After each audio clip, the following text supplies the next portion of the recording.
Are we actually starting? Yeah. No. I actually might have hit the button too late. We might have missed the first note of the song. It's my bad. Oh my god. Take it from the top. You can add it over afterwards. Hello. Welcome to Shrimp Hours, number 59, the rusty one. This might be the first time I put a cute number font in the thing, just because I like that 59 so much. I feel wrong looking any other way. Hi.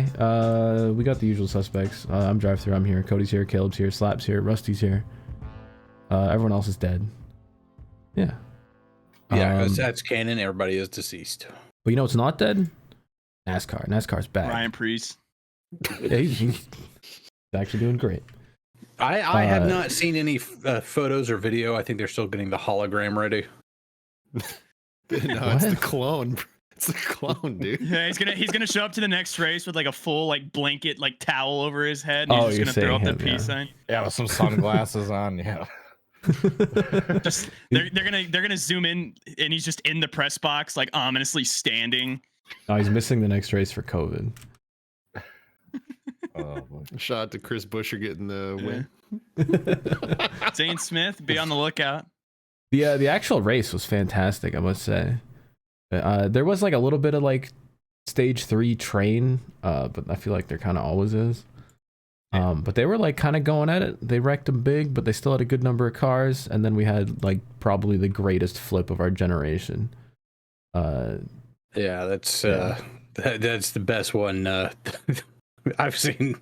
I think ever. So funny. But go ahead. Good. I was literally about to throw it to you because I was like, I know everybody's reaction in here except the one I wanted to know most is Cody and s1ap. What were y'all doing during this flip? We were at Vermont Raceway. Yeah. And thanks to the DirecTV app and my mom's account that she shared with me. That's what I use for TV too. Yeah, we were literally any chance we got like during some downtime we were watching. And yeah, it was coming up to like towards the end of the race, so we were like both like huddled up on my phone, and you can have like obviously your notifications will pop up like at the top of your phone. Question. Weren't you working? Yes, but it was like in between races. And, okay. And I'll get into it later. But there's we timed it perfect. And I'll get into it later. But there was a lot of dicking around that went out on that night. Yeah, we'll save that for Animal Planet. But yeah. All right. So yeah, like we're sitting there huddled up watching it, and we see the Twitter notification for DT's message just say 200 out of 10. Yeah, that was like as it was happening. A half second later, he fucking. I'm sure on the Flow Racing broadcast you could hear like the faint. I might have sent that as he was landing. Yeah, because originally it was just like the overhead like helicopter. You could still see that it was a hell of a flip. Yeah, and you just see like a flash of like white roof, black undercarriage, white roof, through all the dirt and everything. You could just see this thing just spin like a top. It was launching dirt too. He got some serious air with that, dude. He probably was like eye level with the second deck on the front stretch. The roof cam looking across to the back stretch is so gnarly because you can see just how high he gets in the air. Yeah, that's one of the most iconic shots. It'll be around for quite a while. My experience was kind of the same because they had a whole group like in Discord live watching the race that I wasn't in. And so I think with like 25 to go, because I was doing other stuff, so I wasn't like completely glued to it. We had left the house and we were driving, and similar to Cody, I just got the notification on my phone that said 200 out of 10, and I just instantly knew exactly what that meant. And then just to cement it, I got the Rusty message where it was just at Caleb, and I was like, who fucking flipped? I was like, who did it? I whipped out my phone. I went to Discord so fast to like grab the NASCAR link, and then we were just like kind of sitting in suspense on who flipped. And then right as I clicked on it was when they showed that backstretch replay of the like from the front stretch.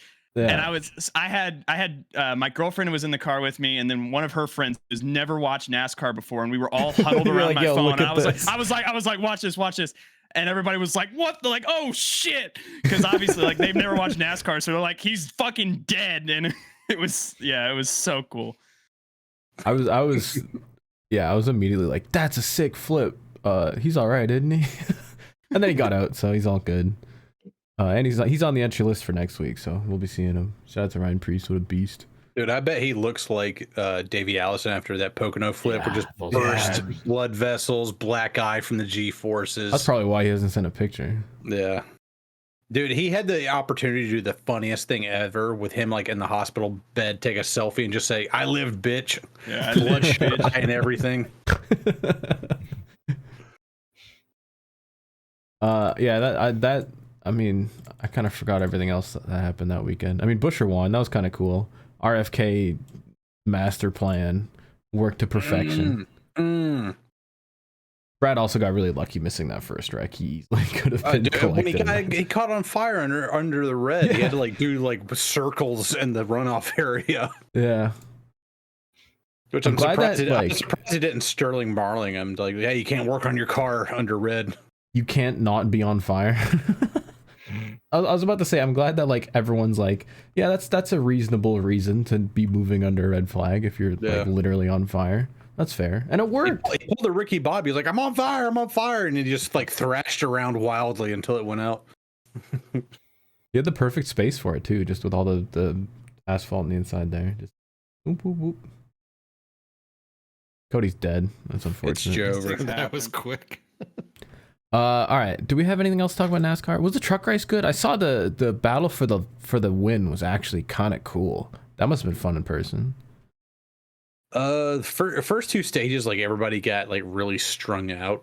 There wasn't a whole lot going on, but like that Flat third track stage, stuff. dude, everybody like turned up the heat. Like dudes were going like 4 wide on restarts.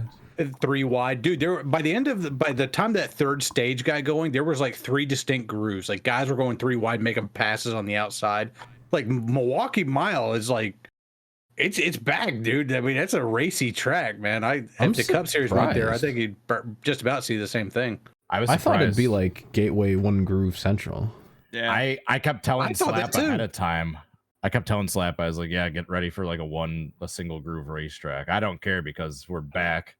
But yeah, they're arcing it in, having different corners. Like people were sending in further, arcing it wide, and getting a better run off the corner. It was interesting. Did you just get the hat, or were you wearing that the whole time? And I was wearing it the whole time. My lights were broken back there. I realized I hadn't turned them back on yet. Oh, you don't want to show booty on cam? I understand. Yeah, my no plumber's crack here. Yeah. The another fun thing to watch during the truck race, Ty Majeski, who was supposed to start up front, he qualified well. He kept getting sent to the back. Initially, he had like a big penalty. He had to start in the back and do a drive-through. But like on each restart, he just kept carving through dudes. Like he was. That's his home track, isn't it? He was clearly, he's run a lot of laps. One super late model races out there, yeah. And he was clearly like the fastest truck on track at a lot of points. But once it got to the third stage, he got up to like 6th or 7th. I think he had just worn up all his stuff by then, and he was just in a battle with that 4 truck, and he just couldn't pass him. Can we talk about how Grant Ainfinger did everything he possibly could to lose that race? He pitted twice, like in a position where he couldn't get out of the box without having to back up, and both times he was leading, and then gave up the lead, and then had to like race. Yeah, he would always angle it in too steep. So he then there would be somebody, I think it was Chase Purdy in the Bama Buggy's truck, because he's running like mid pack, so he knew that guy was going to be in front of him because he's been Enfinger's been leading basically every stage up to this point. But what baffles me was, you're coming into the pits first. You can angle any way you want to. Yeah. The pit behind him was empty. Nobody was in that. So you got all the room in the world to angle this thing perfectly. And he didn't get it right until the last pit stop of the day. Well, at least he got it right at the right time. Yeah. He finally got it right. Almost every time he pitted, he was leading, and then like lost either anywhere from 1 to 4 spots because he just kept fucking up the parking spot in the pits. I was like half watching the Xfinity race because it was on a Friday night and I was streaming. But I got super trained out, but the finish was kind of good. It was like a classic Xfinity Daytona finish with like a little side by side, like photo finish kind of action. Who won that one again? Remind me. Allgaier. Oh yeah, that's right. That's why everybody's pissed off. Like, it was a photo finish. It was just like super tight, but everyone's like, "Oh, Allgaier, meh." Who was second? 6 out of 10. Who was second? I'm not. Sheldon Creed. Yeah, that's right. Okay, that's why. Like, if it was two goofballs, that would have been like an all-time finish. But it's like the two guys that are always up there. I don't know, because like even with the photo finish, I'm not gonna lie. Like, I think it was me and Ed were in there watching the Xfinity finish, and both of us were like unmoved by it. We were just like, all right, whatever, like turn it off. All right, damn. Just so predictable by this point. Yeah, Cody, weren't me and you racing. like just chilling on your couch watching like the whitest kids you know in between cautions and commercials? Based. That sounds like Cody's couch. Yeah, we definitely were not like excited by that finish. I know. I was excited from the whole race. Okay, I'm glad I'm not the only one, and I don't just like hate racing or something. No, I mean it was all right, but I mean you just kind of saw it coming. Hey, they're gonna be racing off the corner, and hey, the guy that was fast most of the day. I had more fun at Milwaukee. Aced. You know what they need to do is we need to make the Xfinity car just the God car, like just for once and for all. Just fucking, instead of that baby ass spoiler, just put big ass spoiler on the back, wicker on the roof, just big super suck package in the Xfinity series, and we'll have a great time. I was not expecting that conversation. I thought we were gonna go like make the Xfinity car the main car, not change the package of the one car that's racing. Caleb, and then he fucked it. Nah, dude. No. Fuck that Xfinity car on the super speedways. If we give them what the old, like the Gen 6 Cup car plate package at the end of its life was, then the Xfinity car will be the greatest car to have ever raced on a NASCAR track, including the Gen 4. Just get rid of the stupid rule where they can't lock bumpers, and it's a banger. Let them touch. Let them push, and it's good. I have to find let them touch ass. Rarely have I enjoyed like modern bits of NASCAR in the last few years, but I gotta say I do miss the 2019-2020 Super Speedway package. That was perfect. I'm kind of impressed with the way the next gen was driving at Daytona. I'll be honest. Like that was good, and it was less like hectic than the 2021 package, but there was also less just like stupid like chances of death. Can someone explain? I know someone flipped their dick off on the backstretch, but there wasn't like, I feel like with the 2021 car, there's just constantly like wrecks. Like people are just pushing way too hard and bouncing off each other. Can someone explain something to me? Stupid. It's the same drivers. Why do these next gen cars have that flat bottom, like undercarriage? Arrow. Well, there's a flap. Yeah, it's for the rear diffuser. Yeah. It's to create downforce under. It basically like sucks and seals the car to the ground and creates all the downforce that they got rid of when theoretically it cleans up the air behind it, so you don't get as much dirty air. Yeah, it's one of the reasons I think the 1.5 milers have been better. It's also why Ryan Preece flipped his dick off. Yeah, that's true. Once air gets under there, it is Jover. That thing's going up into the second deck. Even the Harrison Burton one a couple years ago, that last year? That, I mean, he wasn't going that fast, and he didn't really get hit at all. I mean, he was just. Well, I mean, I think it's still the same thing as the Gen 6, where like if a next gen car gets turned, it's not just instantly going over, but if a car comes in and just like boops them on the side of it, then that's what happens. It's just over. It's if you get dumped and then someone hits you, whoop, you're done. That was the me and Cody were watching one.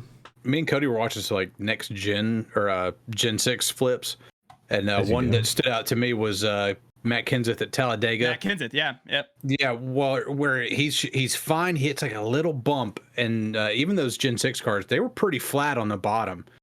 And once it gets that little bump, it just enough air gets underneath it, and you just see him start going up and up and up until he goes over. And you know, if you get with the Gen 6 or these Gen 7 cars, if it gets just the slightest bit of air underneath it, it's over. I'm gonna say it's like a 747. I mean, I think that's just literally every car, like ever since like 1980. I think the Gen 7 cars are better at staying on the ground with all the hood flaps, roof flaps they got, and everything, and the diffuser flap. Yeah, but once they decide they're going up, they're going up. I'm gonna say for the most part, they do a pretty good job of staying on the ground. I will say it at some point. People make such a big deal about flips, but like, genuinely, when's the last time someone's been injured from a flip? Like hitting a wall hard is what hurts you, but like just tumbling and like slowly releasing that energy as you tumble is like the cars are safe. Like I wasn't. Yeah, it's like when Indy cars hit a wall and like all those parts and pieces go flying off. Like that's actually a good thing. That means a lot of energy is being sent away from the driver. Like I had no fear for Ryan Preece's health. I had more fear for like, Blaney. Yeah, exactly. Blaney looked bad. Yeah. I think the whole flips slowly dissipating energy thing is a common misconception. I mean, you're tumbling, you're being shook around in there. It's true. But it's up not until, hitting like, a solid wall. Up until the modern harnesses and like the Hans device, it's literally just like keeping. Okay, well we have them, so what's the point? I mean, you're still experiencing the G-forces, that thing being shook it's around. True. It's true, and you're still like saying smacking it's not the ground. violent. It's just it's like it's less violent than hitting a wall. Yeah. You know, I think it's what would you rather do? Be in a spun certain instead of a centrifuge, or just suddenly go from 200 miles an hour to zero in like obviously the best option is like sliding and then stopping, but. Well, it's not one even centrifuge. It's like you're taking a hit there, boom, boom. You're being like shook around. And you saw how Priest landed. He like came from up high and boom, like right on the A pillar on the driver's side was how he landed. Yeah, but that's a lot slower than what Brad Keselowski did at Atlanta, where he came down on the A pillar going like basically full speed. Yeah, but just the whole like flips versus dissipates the energy versus a hard hit. I don't know. I'd rather take twice as hard of a hit on the nose than one on the roof right above my head. And you will die of a bachelor skull fracture, and I will walk out of the car unscathed. I would much rather land on the roof, because all you do is you get pulled up into your belt. The roof doesn't like collapse anymore unless you take a Corey LaJoy to the head. Like, well, when you're like flipping and everything, all of your energy is like lateral, like moving. Well, not really, because you bounce and like hit the ground. Up, like say 10, 20 feet or whatever, and you come down. That's not like the full force of you still going 150 miles an hour laterally. Yeah, it's basically like a dead drop at that point from 10, 15 feet. Here's my point. When's the last time someone has been injured from a flip? Can you think of any other than like the Davey one from Priest the 2023 Coke 0400? Hey, he was released with no major issues. Yeah, they just said wait until somebody chilling. goes in that 41 car. I'm just saying, like, I don't know off the top of my head, but I could probably give you an answer in like 20 minutes if I. Kurt Busch got hurt last year from smacking a wall. Yeah, just a boop.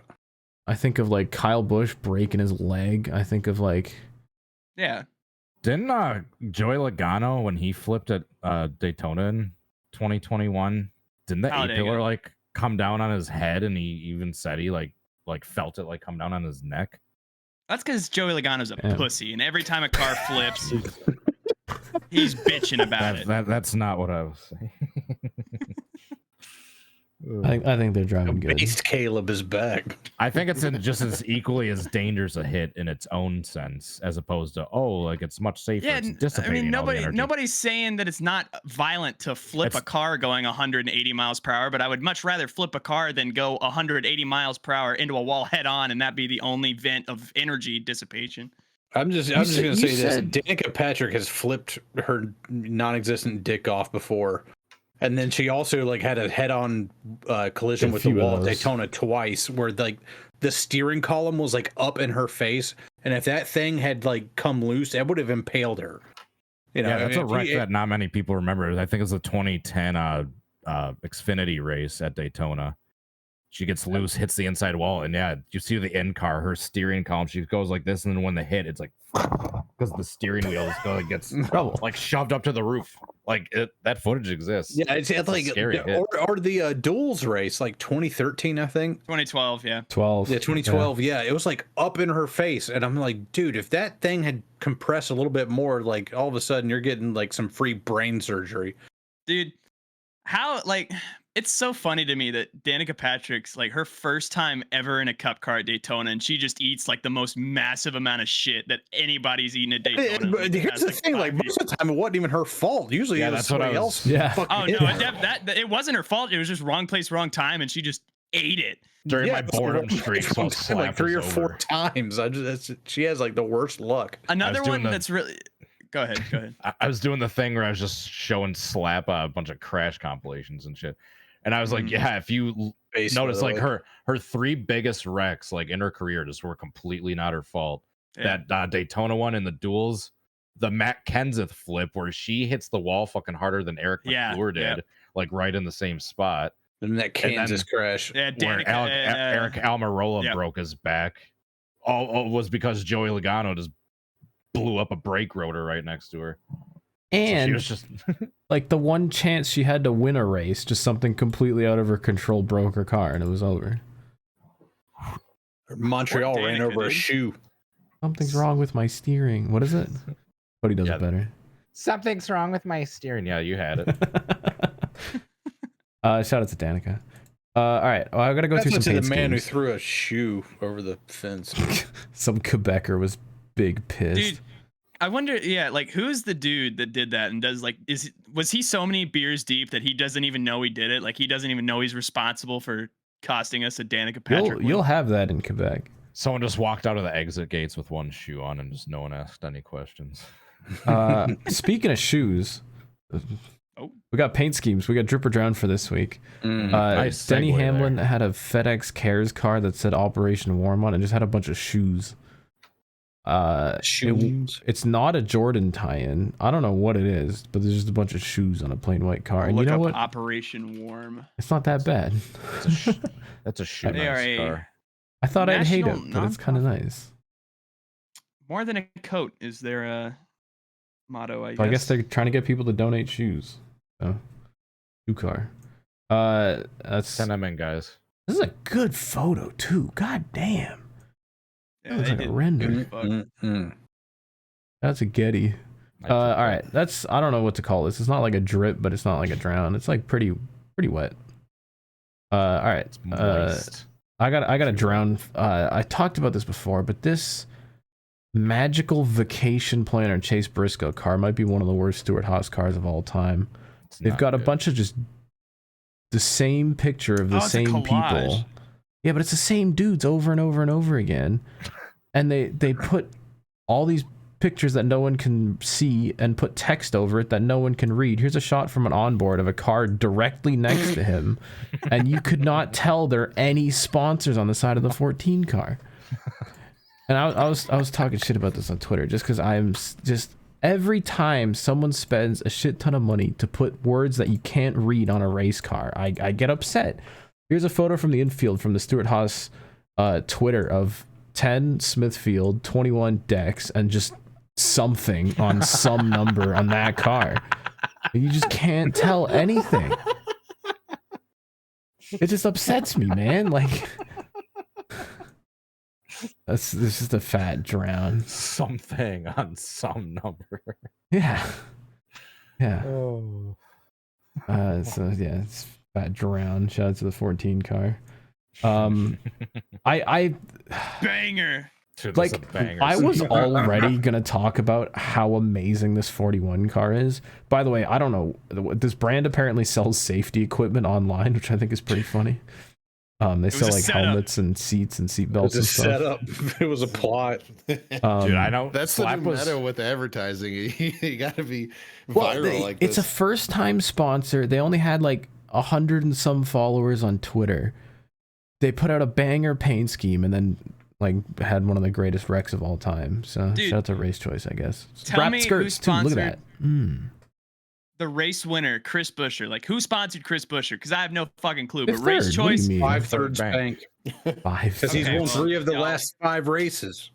That's true. All right, well, y'all remember that shit. I don't. I remember the car that flipped its dick off.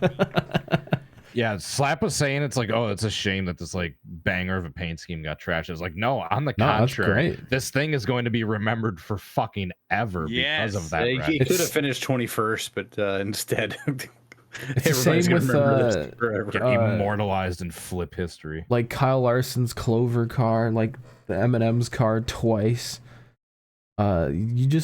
You remember that kind of stuff. Yeah. Rusty Wallace, the genuine draft Miller car, just flipping his dick off 2 times in a row at Daytona and Talladega. Michael McDowell, you remember I was literally about to say dog that. On the side. Michael McDowell just randomly in the 00. I never remembers his career highlight. I still refuse to believe he did anything else. He baptized Matt Benedetto. Did y'all see that Anthony Alfredo got baptized in the ocean? Can we talk I about did that? see that. That's tough. Did Michael McDowell do the officiating? No, I don't think so. Aw. But I thought he was like the guy in NASCAR for that. I got a Is Stenhouse McDowell an car. ordained minister, or is he an imposter? He's Maybe he just does sus. it on the side in his backyard. Stenhouse drove a Entenmann's. Edmonds. That word has 4 N's in it. That's crazy. Entenmann's. and That's I wouldn't simple. know what they were, but they put a bunch of donuts on the side of their car. Yeah, Great. Edmond Love They Donuts. have having these that. like iced honey buns that are fucking great. Dude, the yeah. reason I'm like 60 pounds heavier than I was like 5-10 years ago is because of this company right here. They've got like this Danish like coffee cake tray thing that's phenomenal. It's like a Oh my cheese. God. Oh, it's so good. I will love the say- donuts on the Yeah, side. anybody who's been to a gas station in America can tell you what company Yes. this is. Oh, okay. Well, I haven't seen it. Everything they make. You're is not big. allowed to sell it in any other country. Dude, But we Yeah. don't know what poutine is apparently. Yeah, hey, hold on. All right, well, I'm gonna bring that up in Animal Planet. Remind me. Hold on. I'm actually gonna put it in the outline. Poutine. I will say, shout out to Pretentious JTG Canadians with their fancy and poutine. shout out to Ricky Stenhouse Jr. because my first time NASCAR watcher friend was very into the Enemans car because big hell donut yeah. fan. I like just the goes great with and then people on the People. skirt, I guess. Skirt. I think that's all I've got for the Cup Series. Oh, I gotta say, kind of base that Jeb Burton. They randomly just got the number 22 for him to run a award throwback, which I think he's done in the past. But they nailed the Bill Davis look. Yeah, this is great. This is like a drip. This is sick. Yeah. They even stuffed a bunch of tiny logos on it like an old school car, which I think is kind of sick. I don't know if they've been doing that all season. I just think it's funny that they just randomly were like, we're going to enter a new number and we're going to put Jeb in it just to throw back to his dad. Base. It's fucking base. It's Yeah, incredible. that's cool. Love it. I got a few more things to show you real Oh quick. Oh, we're not gonna end on that one. I just want to appreciate that Wawa sponsored 4 random back markers. It's like a Coke C2 move. Like they're just like, yeah, sure, 25 car, 07 car, 53, and the 38. I could probably say who half of those drivers are. But I just love it. They're just like, yeah, we'll just pick up some back markers and just get our logo out there. And they all wreck out, unfortunately. Yeah, that's what I was gonna say. That's My tough. favorite part of that was the first Xfinity big one, and all 4 Wawa cars got involved and Oh, got no. like heavy damage. the white wheels on the Trouble. 25 are actually kind of sick too. That dude, they do look kind of cool. I like the gradient look with like the nice tropical colors. Shout out to Del Petri, Banger Designs. And I love that they're all like It's slightly simple. different. It's simple, but it's sleek. I like it. It's a like longtime NR painter who's done like a few like real life shit. schemes, and he did all Shut 4 up. of these. Speaking of NR, I need to go Also, to Wawa and get some chicken right now. one more random Xfinity car. Kyle Weatherman had some sponsor that has 141 Twitter followers, who made like a fake ally car. They're called Dually, but on the hood they made it look like an ally thing, which is like with a D, so it's like DLLY. And instead of like do it right, they said if you can do it, you can duel it, and everyone immediately was like, I don't know if you can do that. And then it showed up to the racetrack and suddenly had a different hood. I love that it's a completely different color than the rest of the cars. Yeah, you know why? Because it's the JD red, and they just put a Dually sticker on it. Huh. That's a Dorman yawning in the background. I forget who pointed it out, but somebody posted or replied to your tweet of that and showed the front end like Chevy Yeah, look insignia at those on it. Chevy logos. Yeah. just I put- think yeah, that was What Bolts. the hell? Yeah, Yeah, they have a look at- Chevy logo inside a Chevy logo for some reason. I don't know how that happens What or the why fuck? that happened. Chevyception. I don't know if someone was trying to be funny or what, but anyway. It's not kinda cute. Weatherman, so no one remembers where the hell that finished. Jesus. Am I wrong? 38th. Yeah, okay. Sorry to Kyle Weatherman if you're watching this show. DT's hating. I am. They ran a paint scheme contest. He's in a mood because I insulted the poutine. Don't take We'll it get to the poutine. He's done with his show over. Stop teasing the poutine. I don't have any trucks to show because they all kind of ran their normal thing. We were talking about on the broadcast of the cup race. Other than that, like race choice car that Priest ran, like overall, it was probably one of the worst races of all time for paint schemes. Just like everyone was running crap. Even the Blaney car looked like crap. It was just tough, like overall. God, that Blaney hit was brutal. I know we didn't talk about that much because it's now overshadowed by the Priest crash. Yeah. I thought, dude, that was, I mean, I was way more concerned for Blaney than Priest. And I mean, even when they cut, like, the NBC producer did him the fuck dirty because they cut to him like in car and he was still like catching his breath and you could like see it on his face. He was like, holy shit. But they did that to show that he was okay, which I kind of appreciate. Yeah, I mean, I know, but still, I was riled up after that one because I was like, damn. That was one of pissed because he got wrecked out of the lead because Ty Gibbs couldn't hold it. I have it on record. The moment that wreck happened, there was a fuck Ty Gibbs out of mouth into text onto Twitter. Fuck Ty Gibbs. I know it wasn't technically his fault, but it was his fault. Fuck Ty Gibbs. It was his fault. He barely got bumped. Jesus. Yeah, I didn't realize at first how hard Blaney's it was because that was one of the parts of the race where I actually was like having to shoot. So like once we had the checkered flag, I like finish up, I frame the shot, I locked down, and then I like looked down and I was like, oh shit, there's a big pile up. Then I jump up to slab and we watch the replays. We're like, holy fucking shit. But it was like it showed like the aftermath for a while before they actually cut to the replays. Like, what are we waiting for? And then they're focusing on Blaney. Yeah, they're just waiting for him to get out of the car. And then it showed the replay. It's like, oh, that's why they were focusing on Blaney. Holy fucking shit. I also like much like how all 4 Wawa cars got wrecked in the first thing in the Xfinity race, all 3 monster cars got wrecked in that wreck in the cup race. Dude, Riley Herbst was trying all night and they finally got him. Yeah. My favorite was that onboard and like Riley Herbst just so happened to have like a huge ass run up the middle and then they start wrecking in front of him and all you see is just like 20 mile per hour past the car on the bottom and they just fucking get sent into the inside wall and eat shit. Well, no, he didn't hit the inside wall. That was the 15 car. Was it? That was Pool. But he was died. in it. This dude, look at the fucking wall in it. Holy shit. Damn. That's what so he got like that might be the most squished I've seen a safer barrier. Did they showed his in-car cam? Yeah, they did. Has anyone screenshot like how far is like forward his head? It didn't go that.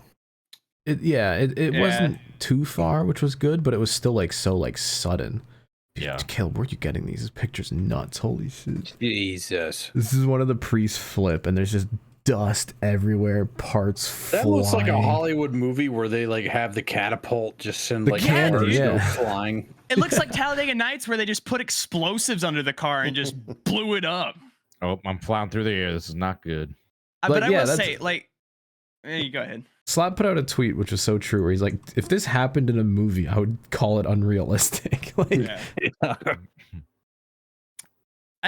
don't know what it is like this year, but I feel like on super speedways we've had like just otherworldly, just hard ass hits. Like so Blaney, obviously, if you think Priest back to Talladega, Larson. the Priest and Larson. There was like an audible crowd pop when they showed that over the jumbotron in the infield, where everybody was just like, "Oh shit!" Like, because when Priest's like helmet like it's like knocked up and the visor is up, it's like, damn. He's I don't know what it's been. Hard hits, dude. Yeah. I do want to shout out Kansas a few years ago too into the inside wall.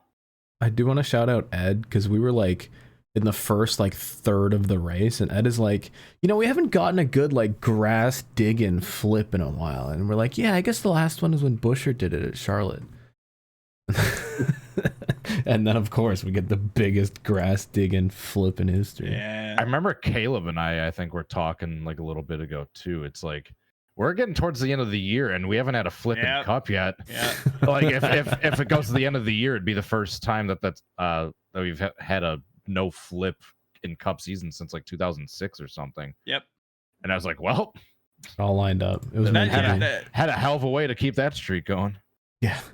Dude, yeah, it's like I feel like all the tides converged on Saturday night for that to be just like big ass like blow over dig in barrel roll flip, where it was like we haven't had a flipping cup all year long, and then it's like the entire race you could just tell like the entire pack was just on one. Like I have never seen the pack just like 3 wide in stage 1 for no reason, just not even for like the stage win. They were just racing at the start and they were just 3 wide deep through the entire pack, and Brad was like, I'm not doing this. See you later. Based. God, I know Dale Jr. said on the broadcast, but that flip, it looked like something like from the 80s or 90s, just the 80s, 90s. Blow over into grass and just flip like a zillion times. I have already seen people calling to remove that grass, which would be a little bit upsetting. I've seen some nerds calling for the removal of plate racing in general, like just cock behavior. You know, Christopher Bell is charming and dude. stupid. Like, what pisses me off about it though is not because like I've come to expect just stupid takes from kids on Twitter, but when you're like in the industry and you're like, this is dumb and we don't need to be doing it, it's like just shut the fuck up. There's a lot of people who do that, and it's like, I don't know. Like I understand it if someone like hits a wall hard and gets hurt, but like he's fine. He's okay. He's okay. He's gonna race. I could give you a list of 100 crashes that were worse than the Priest one, where Crass is not involved whatsoever.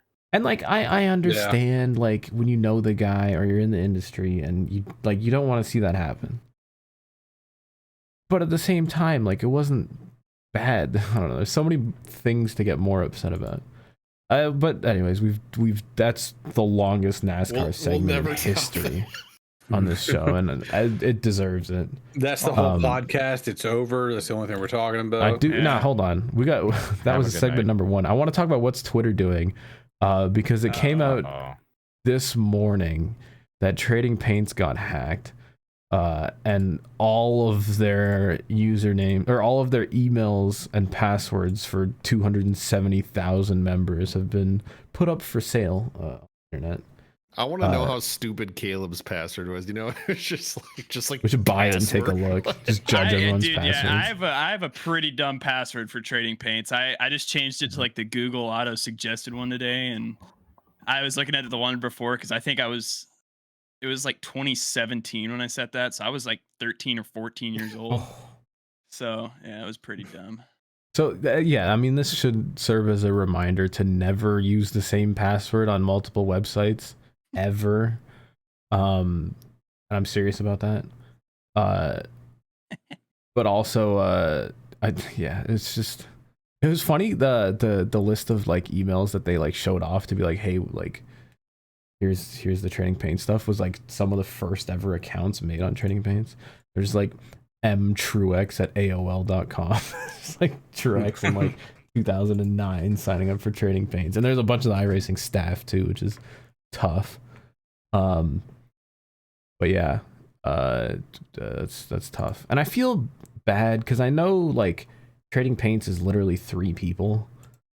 Like it's literally, I'm not gonna name them all, but like one guy fucked up. The back end guy fucked up, and he used a like shitty algorithm that was shitty when they made it in 2009, and it's just like completely brain dead to have that in 2023, because it just kind of like, it was really easy to figure out. No one's bothered to figure it out before, but some dude was like, oh, tradingpaints.com, let's see if they use some shitty thing to store their passwords, and they do, and then they got everything.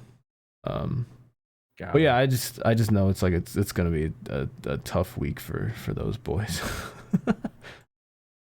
But also, like, I saw people like ridiculing them on Twitter and just going hard, and like I understand that they dropped emails and passwords, but it's not like they got like banking information or anything, like, or like people got access to everyone's computers that it was installed on. I don't think it was that, like, they got access to your RuneScape account. I mean, yeah, and again, it's like 3 dudes like in their spare time who work on this. I don't know. Maybe it's because I like know them too well that I'm like sympathetic, but I don't know. It's hard because they like really fucked up too, but weird situation.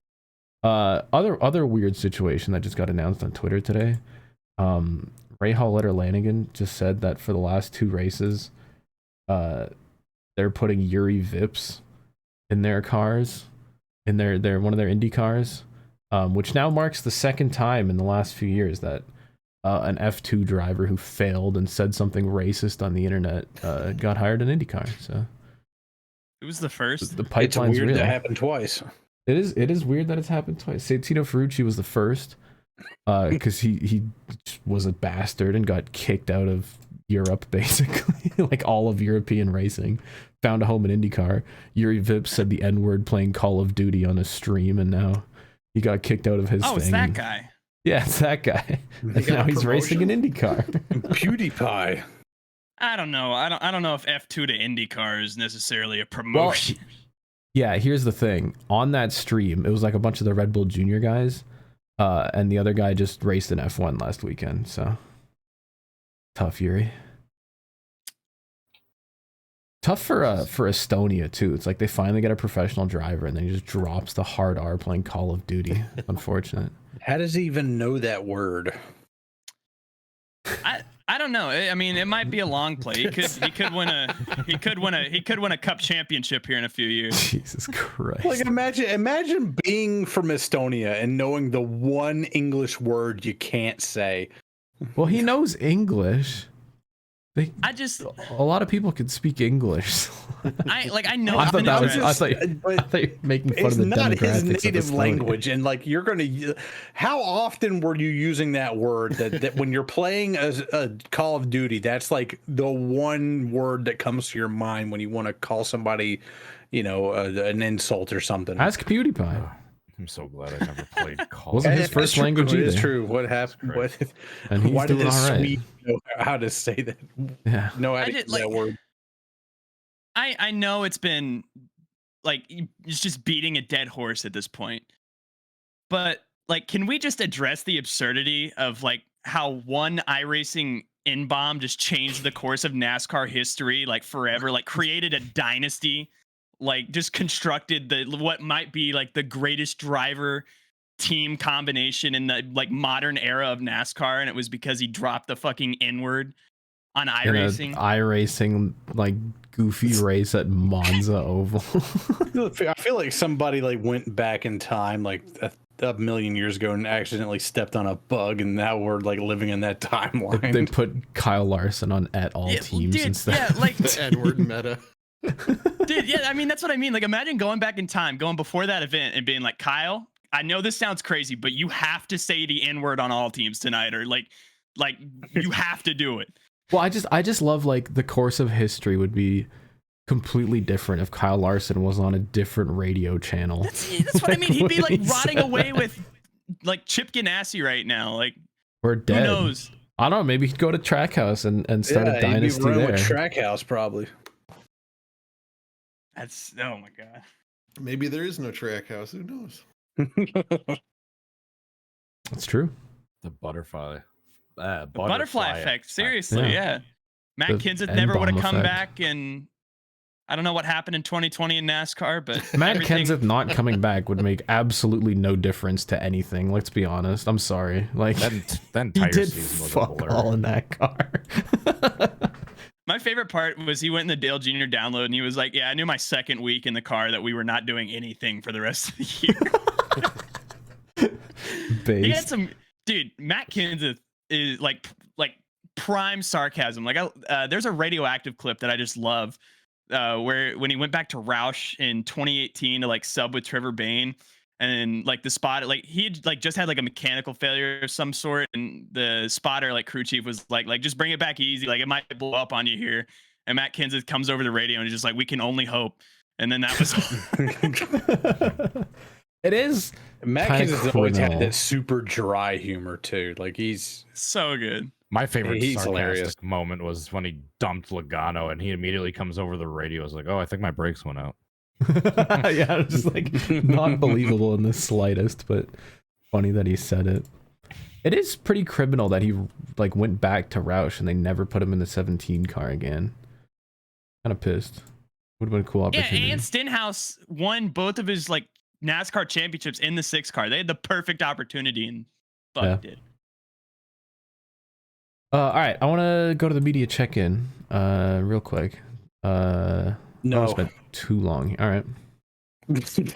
We'll get him next time. Damn.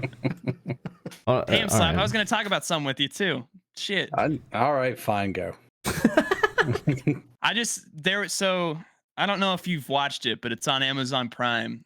Season 1 was like 2 years ago, but it's an animated series called Invincible. The one at the Think, Mark. They just dropped. It's like a season 1.5. It's just like a standalone episode about one of the side characters. But then they dropped the season 2, like in the post credits. They dropped the season 2 premiere date, and it's like 2 months away, and nobody was expecting it. So yeah, it was based. Cool. I watched the episode today, and it was a banger. They've fixed a lot of their shit from season 1. Like the animation honestly in season 1 was pretty shitty. Like it was a good story, but like artistically it was just like not fun sometimes, but they fixed a lot of it and it looked good. Yeah, they had like a really low frame rate. I think they were like running on 3s instead of 2s, but you know, it worked out. It made it seem like it was more like a 90s cartoon or something. Because when I first saw it, I was like, I don't remember this cartoon from the 90s. And then, and then like somebody's like, no, this is new. It's on Amazon. I was like, oh, this is based actually. Banger, dude. They like outside of the animation, they did such a good job on everything else. Season 1, like the story's great. The voice acting in it is just phenomenal. The score, John Paciano did it, I think. Banger score. The soundtrack, even in terms of like the outside music they used, is like it's just fucking like iconic. It's great. Big recommend if you haven't watched Invincible. It's been like 6 days because I did on Tuesday, but I finally watched Oppenheimer, and I gotta say, Slap's crazy ass moments really like set me up for that. It was great. The Demon Core. Yeah, like I just appreciate all the knowledge. Or when they talk about what's that place in Tennessee called? Oak Ridge. Yeah, and I was like, I heard about that from Slap. we get Oak Ridge references in Oppenheimer. They just mentioned it briefly, but I was like, damn, pointing at the screen. Dude, Oak Ridge is like where most of the fucking magic happened. Damn. And I just it was called the Manhattan Project. That was mostly just a psyop because most of it happened in Tennessee. Well, and the middle of nowhere in New Mexico, apparently. Well, that's where they set it off at. But yeah, you can't just set it off in like developed Tennessee. That's where they did the science. The middle of some Pacific islands. Yes, science. I wanted to talk about this in the media check-in. This happened literally today, but I've just been going down like YouTube holes. Like I've just been finding weird content. I guess because it keeps recommending me garbage that I don't care about. So I've actually been finding new things. Most of it sucks. But I found like a niche of videos of this one specific river crossing in Britain. It's called the I gotta look up what this is called. But it's like there's like a little lake and like a little river, and it's like a road that like saves you a minute if you go on it to like cut a corner where like a lot of people normally turn. But it doesn't have a bridge, so you have to ford the river. Oh no. And there's this whole culture that has developed around here. It's called the Rufford Ford.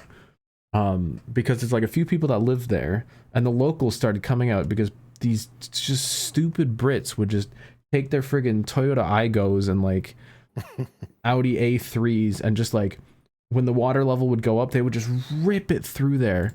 And there's compilations of just like hundreds of people hydro-locking their cars or like just flooding them completely. It's amazing because you can tell like there's people who know what they're doing who will show up and like pull up to the river and like slowly roll through it. And then there's just idiots who just like There's either like if the water's like a foot or like 2 feet, they'll just rip it for no reason, and then because how fast they're going, the water will just cover their whole hood and suck into the engine. Or it'll be like 3.5 feet deep, and they'll go in there like a Fiat 500 and be like, yeah, I can go through that. And there's a gallery of people. There's like 4 or 5 different YouTubers where all they did is they would just go there with a camera, sit there all day, and then just put it on YouTube and get millions of views. So it became like a whole thing where people would come from like towns around, and they would all line up next to this fort and just watch people wreck their cars. And there would always be like guys on either side with like Land Rovers to like pull them out too.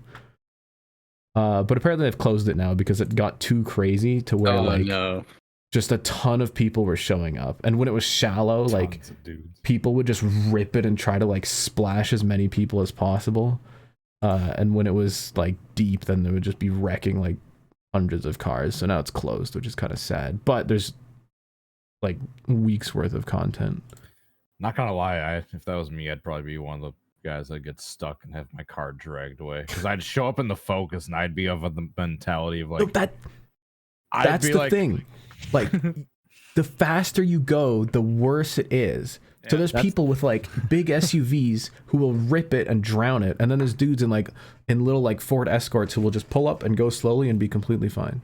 Because I'd be under the mentality, it's like, fuck it, I'll just go like fucking 80 miles an hour and just skip across the water. That's like a little rock. You skip across. Me and Cody, Meanwhile, I'd dig the car and I'd start tumbling. I'd land upside down in the water. I'd fucking drown.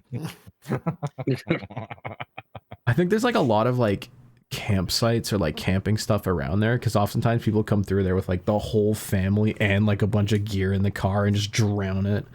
And then they'll all have to like get their feet wet and walk out and then get towed out. They come by with the family and drown it. That phrasing didn't sound the greatest. Jesus Christ. Jeez. Anyway, Rufford Ford, if you ever want to watch a bunch of idiots just drown cars. That's based. I wonder if anybody like ever like did it like intentionally knowing that they would be on the YouTube channel. So there's idiots who like there was one guy races. There was one guy who just like he would just go back and forth, like he just ripped it through and then like turned around and did it again. He just loved the attention, and he ended up like ripping his rear bumper off. Well, he ripped his rear bumper off. He didn't drown the car because the water was like kind of low, but like he still just made a mess of it. And then he was like, it's so funny, and it's like, okay, show up with a car that you just don't give a shit about. I mean, it sounds like something to have fun with. I guess so. There's also, they have like a pile of plastic like under trays and license plates that they dig out of the water every once in a while for people ripping it off. It's hilarious. So every once in a while a truck has to come by and like collect all of the like under trays and license plates. This is it's just a stack next to the road. That's got to be the dream, dude. Like I will say, like my dream is to start like a cup race at Daytona, just be like a nobody in the field. And you know how you like in iRacing or like NR, like you'll get up with like one of your buddies and like try to like do a blow over, like coordinate like an effort to like flip your dick off. Just get in a real life cup car and like make optimal conditions, like you're going down the biggest wreck possible. Dude, just fucking crank it. And no, we're doing forever. it. No, Caleb, we're doing it on the front stretch, right? So all can see. We're coming to pit road. Crank it as you're coming to the travel. Just crank it left. I'll pop you, and then I'll send you upwards. And I was gonna say Cody does this like Cody does this almost professionally in NR 2003. Semi-professional. Just like purposefully wrecks cars. Yeah, look for that. Hey, look for that Ryan Priest stream later. If any NASCAR Cup team owners are watching and you want eyes on your brand, hit up me and Cody, because we will flip our dicks off in a cup race. Just I bet you could do it in a. You could do it in an ARCA car. I bet you could go out there and flip your dick off. Just make sure you got plenty of logos on the underside of the car. The car starts flipping and there's just stickers on the bottom. Dude, no, yeah, especially with the cup car, like real estate. Dude, yeah, we got to start like marketing that to the companies. Is like, show Ryan Priest's flip, and like your logo could be right here on the fucking. Like, look at all this wasted space. Look at all this wasted space. Everybody's gonna see this until the end of time. Banger tweet idea. Just take a picture from the priest flip and put the Fig Newton sticker on the bottom, and then talk about like free advertising space. The kids will love it. Someone got pissed, but dangerous. But man, I do love Fig Newtons. There's a man that climbed out of the car and spent 1 day in the hospital. How dare you joke about it? That's all I've got for media check-in, by the way, if anyone has anything else. If not, then we're going to check in with Slap's crazy ass moments. Okay. So this isn't so much a crazy ass moment as it is a crazy ass place. But what started off is Rusty dead? His headphones unplugged, so he started coming through the speakers. My bad. My bad. Rusty fucked it. Rusty fucked it. The kid definitely heard Slap for a second. Sorry, Tell him continue. about the fertilizer in the Ryder truck. No balls. Oh, hold on real quick before we go any further. Speaking of fertilizers, I don't want to forget this. While we were at Wilmot, they're talking about East Bay Raceway Park. Some track down in Florida. Apparently, this is their last year, and they're getting bought out by a neighboring fertilizer company. That's the one right next to Carlos. I guess, yeah. It's like an expanding fertilizer company that's buying up the property. Dude, I was filming, and the moment the word fertilizer was said, I see Slaps just right back at it was like East Bay Speedway. This will be their last season next year, and then they're gonna be turned into a fertilizer waste dump. I turn like right back at Cody. I'm like, you people shit, they're making it too easy. It's too easy now. God all right, damn. crazy ass place. That's tough though. Tyler Gary raced there. I don't know if he still does. Shit. We'll be seeing That's a you. good one. We'll be seeing you. Anyway, what started off as a measly military outpost in the middle of nowhere ended up becoming, through a series of loopholes and 100-year-old legal documents written in blood, became the most densely populated city on planet Earth. This is the story of Kowloon Walled City. It's time for Slap's crazy ass moments in history. Boom. I know we hear it every week, but I love how that just starts with 4 just gunshots. Just machine guns just bop, going bop, off. bop. Shout out to Ben. Oh, I do want to tease something. Ben said he's working on a Drip or Drown song. I'll look out for that soon. Oh boy. Are you paying this man? That's the real crazy ass moment in history. I'm helping him with his website. Does that count? Hold on, Sure, Slappy. yes. Slappy. What? Do me a favor and raise your left hand for me right now. My left hand? Uh-oh. Is that a wristband? Yeah. Oh, you were talking shit about it last week, weren't you? It's What's on penguins. it? It's cute little penguins. Why is Yeah, that penguins from Wilmot. Oh, that's cute. Can I You're a talk about my class crazy traitor. ass moment? No, not interested. All right, it's Jover. I'm getting off. I'm going home. No. All right. Kowloon, just north of Hong Kong Island. In the 1600s, this became a far-flung military outpost to defend China's southern coast. But during the course of the Opium Wars in the 1800s with the British Empire had a massive trade deficit with China. This should sound familiar, Rusty. China. China. So they're importing all the. What the is fuck? that? Sorry, I thought I muted for that. I hit the button. I was rotating my road windscreen back so it's not upside down. I swore I thought I can't have shit on I my thought own I hit that segment. button. During this sacred time. God. This has to be the most interrupted, crazy ass moment in history. Yeah, it really is. No, it's definitely not. We've done way worse. I'm sorry, Slap. I didn't mean to. All right, So Slappy, anyway, Kowloon is a military outpost Fast forward to the 1800s, the British Empire is importing tons of tea leaves from China, and they're like, how do we fix this massive trade deficit we have? I know, let's trade opium, illegal drugs, with the Chinese. So they had a bunch of heroin they were growing in India that they were selling as like cough syrup back home. And they decide let's just sell like the pure stuff, the good shit, to China.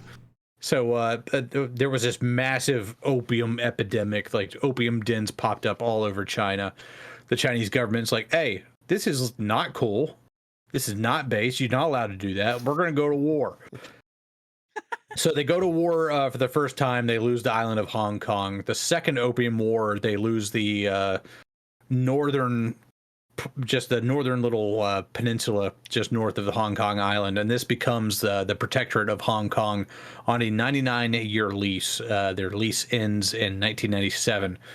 But during that time, China comes up with a loophole, says, hey, our military outpost out there, Kowloon, that's still part of China. We still want jurisdiction over that. There it is. Yes, it was a little military outpost. There's a little temple inside. There was walls all the way around it, but when Japan took it over during World War II, they tore the walls down so they could make a airport runway. So Kowloon Walled City lost its walls, but still the Walled City was just its colloquial name that everybody used. Going into the 1960s, more and more Chinese refugees that can't get British citizenship in Hong Kong are flooding into Kowloon, because Kowloon's this sort of like weird gray area where technically the Chinese have jurisdiction over there, but they have no way to actually enforce their own laws. So if you were from China, but the Chinese government didn't like you, and you couldn't get citizenship in Hong Kong, you would just illegally cross the border, find your way into Kowloon, and nobody could extradite you, because Kowloon had no like actual government. There was no top-down consulate. There was no mayor. It was just complete fucking anarchy. There were no building codes. So more and more people keep flooding in throughout the 60s and the 70s. So they start building houses on top of houses on top of houses. Eventually the British government has a raid that goes in there where they're just trying to like establish some sense of order. The Chinese government says, hey, that's ours. You can't do that. We're going to go to war with you.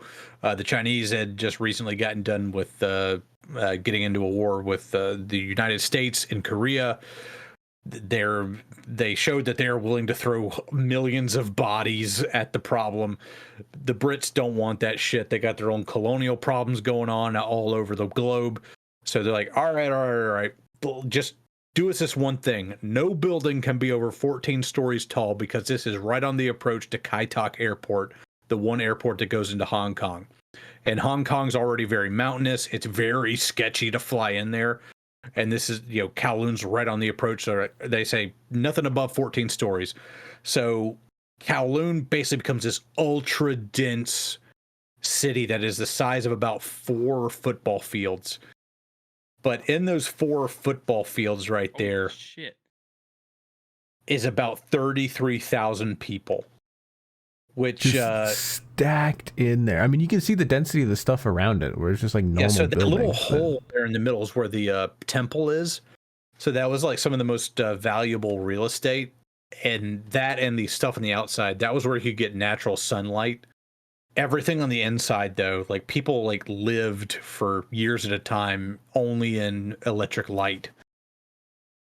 And many of them did not, actually most of them did not pay for electricity. They would just tap into Hong Kong wires and just illegally route the power into the whole city.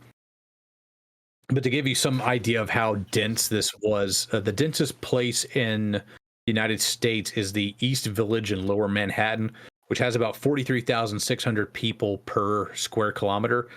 Kowloon, if you have the same density that they have with about 33,000 people, it would end up being about 1.25 million people per square kilometer. So this was the densest city on planet Earth back in the 80s and even to today, nobody's ever really topped that. But you might be wondering, like, well, how come this place didn't like descend into like Mad Max style complete anarchy? They actually had Chinese triads that controlled water. They controlled the post office, a de facto post office. Like, you could just write somebody's name, like, I need this to go to so and so. The triad would take that, they would know who that person was, and they would get it to them by the end of the day. They had a sort of de facto fire department. It was basically like a tax system, but it was kind of extortion, you know. It was protection money. Yeah, it was protection money, but I mean, that's, the government does that anyway. They just call it, you know, the IRS and taxes instead of protection money. But there was actually a lot of business that went on here too. They said some of the best food you could get in Hong Kong was made in Kowloon City. And a lot of the restaurants in Hong Kong actually got their ingredients from Kowloon. Another thing was dentists. There were tons of dentists in Kowloon because there were a lot of Chinese dentists that had licenses in China, but Hong Kong would not recognize their license to practice dentistry. So these guys would move into Kowloon. They already had some money. They'd buy a shop front, and you could just see all the shop fronts, all the signs everywhere, like on the outside of the city, just as far as the eye could see. It'd just be like noodle shops, dentist shops. Holy shit. And it just like people stacked on top of people. They had all these balconies, caged balconies that would jut out into the street to give people, you know, a few dozen more square feet of space to work with. These are the lucky ones who can see sunlight. Yeah. On the outside. These are, yeah, what you're seeing are like the most expensive apartments you could get. On the inside, it was just a total maze of just passageways. You know, if you didn't know your way around, you would get lost in there. So there's a post office worker working for the triad, just going about his business. Here's some other people just going through the alleyways and everything. And you can see the state of the power lines that would just go through all the halls, as everyone would just splice power off of the existing power lines. Yeah, and just there were plug no themselves building in. codes either. Like, people could just do this. There's nobody to stop them. And I'm sure there was no accidental electrocutions while people were No, definitely not. setting those up. That's the thing. Yeah, We wouldn't even know. There were several instances of people like dying in their apartments, and like nobody would know about it for days or weeks. Jesus. It's out of a movie. Like, it's just this. Yeah, so this square of inspired lawlessness. This inspired Blade Runner. If you ever watched the original Ghost in the Shell movie. No, it's just a light. Never mind. Yeah, there's no sun here. If you ever watched the original Ghost in the Shell movie, where they're like going through those densely packed apartments and everything, that was inspired by Kowloon. It's so otherworldly in there. It's crazy. Yeah, so this is like the progenitor of like all dystopian cyberpunk, like urban environment settings that you've seen in, you know, Cyberpunk 2077 and basically everything since Blade Runner. So this is basically just like a fucking mafia city state is what I'm hearing. Yep. Essentially, yeah. Yep. Damn. But in 1992, the Brits get with the Chinese government, and they're like, hey, we're gonna like send this over to you in 1997, and then it's your problem. And China's like, well, we don't want to deal with that problem. How about you demolish the city and get everybody out of there? And it was a multi-year effort where they're like convincing people to come out of Kowloon, and they gave about all 33,000 people Hong Kong citizenship. Moved them into new apartments in the area, and it was a slow, steady process, but eventually they did get everybody out of there, and they started demolitions in 1994, and by the time it was handed over to the Chinese in 1997, they got everybody out of there, demolished the city, and Kowloon is no more. It is, however, theorized that there were probably a few dozen holdouts who were unaccounted for and died in the demolition efforts. Went down with the ship. Yeah. So they turned it into a park now, and you can still see like shape of it. And they kept the original temple. Like they took down all the buildings around it, but you can still like the original temple that was there, that then they built the city around and then took the whole city down, and it's still there. Yeah, inside that temple, scale model of the city too. And now it's like a nice fancy park. And they even like moved the airport out of here. This used to be the runway, and they're now turning it into like a once again just like a fancy like a whole neighborhood. Really, they're changing all of that. But the planes used to come down like right over the building and then land there. Jesus. If you ever watched the original Ghost in the Shell, where they have the invisible fight and that big 747 comes like flying in just like right over the rooftops, that was basically how you had to fly into Kai-Tak Airport. It was extremely sketchy. It's just insane that a place like that like was real and existed, and there were so many people that lived there, many of whom just like never saw the sun, like ever. By the way, the figure of 33,000 people is based on a 1987 survey. They think there might have been closer to 40,000 people living in there, but since it was complete anarchy, we don't really know the real number. Jesus Christ. Yeah, you could just like never keep track of it. How would you get like here's from one of the point A to planes point landing. B? Yeah, there's a 747 coming in. How would you get from point A to point B? Like, hey, I heard this good restaurant exists. Like, do you know of it? You just have to know somebody who knew their way around. Like, there were stories of people getting lost for sometimes 12 hours at a time until they could just pick a direction and start going. Just walk a certain direction until you see sun. Yeah. Try not to get turned around in there.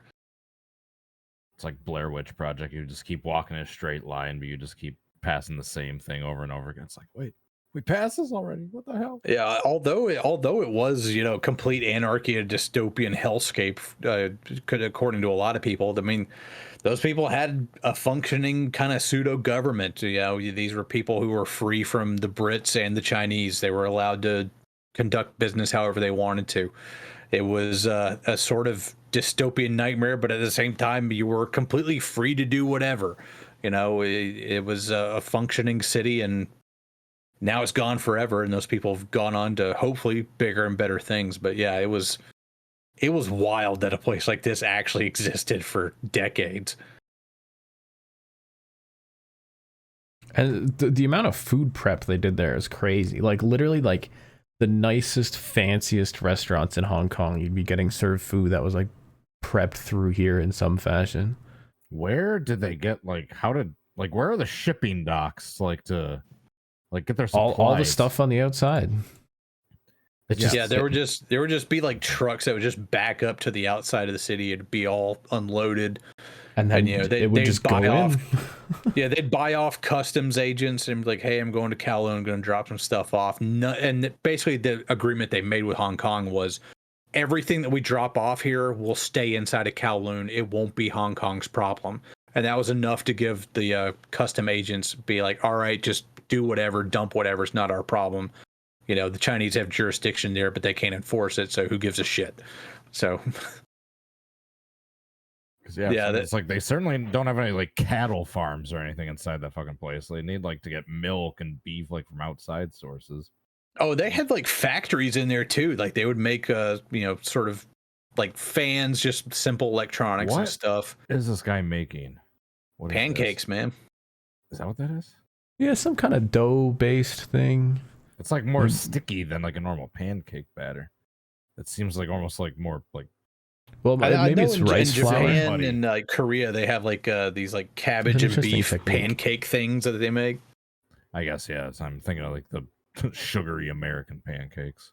Yeah, maybe it's called Bing in Chinese. It's like the stuff tortillas. They put. Making tortillas. It's Taco Tuesday.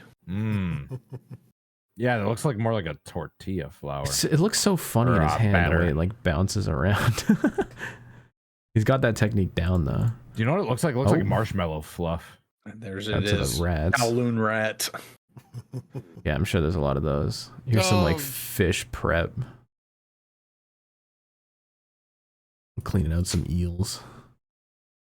Chop them up. Just toss them in the bin. Just in the hall. I guess everything was kind of a haul. That's crazy. It's so cool though. Like I can see why that inspired so many like movies and media and just even just the look of it from the outside, you know, just the like the units just kind of like stacked onto each other. Everything was just kind of made wherever it could be. Yeah, that was like the cool thing about it was like none of these apartment buildings were meant as like a singular building. It's like they'd build one building and then on top of another and they'd add another floor. Literally until the Brits would stop them. And it became a walled city to where just like each building was just wall to wall. Zoom out. Imagine being like one of those corner guys, like that yellow one, like the 4th floor from the top. Oh, that must be so nice. That you have a sunspot or like an outside spot until that corner They part like wall you keeps in. yeah, that corner part stacks up on another floor and blocks you. It's like motherfuckers. Oh, Now you you're have to just add looking at one on someone's- top of the pink here. Yeah, exactly. Right there. Dude, look Like at there's just a stairwell on the outside of this too. I don't see no shipping docks on the outside of there. Well, not on this side. This side is empty lots. It'll be where the road is. Yeah, it would just be like one of those empty like doorways. It would just literally back up a Yeah, it's not cargo like a whole truck and shipping just, dock. Like unload everything. the stuff would just go in and disappear. But, you know, they had it down. They had like everything inside there. It was down to a system. All these businesses running out of there. And as long as you paid the triads, they'd take care of you. Nuts. That is a crazy ass Mad moment in Max history. meets Blade Runner all in one place. Who was it who just did that great video about it? Neo. Neo, yeah, damn good video. Watch NEO on YouTube. He did like a whole thing about it. Yeah, let's stream the whole thing and let's all fucking leave stream Yeah, like let's There's empty XQC. chairs. Yo, did you get food? Is that why you were gone? Maybe. I'm probably gonna order Maybe. food after Animal Planet, so let's not judge too much. All right. I No, might respect it. have 6 tacos and a Baja Blast in front of me right now. All right, with 6 that. tacos. Set up this elaborate charade to cover eating 6 tacos. It's time. I'm like Timmy with the hot dogs. Animal Planet.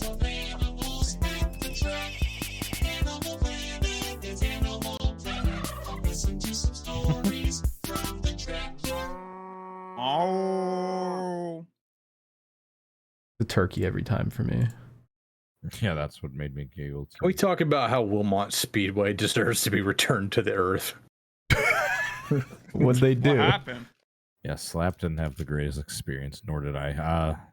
There's been a lot of personnel changes there recently, so they're in a bit of a transition period, like employee-wise, and it was not the smoothest of nights. Let's just say that. I'll let SlapP explain more if he wants to. Yeah, so like as we're getting ready to do like hot laps and get the night like properly kicked off, they come. There's like a bunch of people standing over like in turn 3, like pointing at the dirt and everything.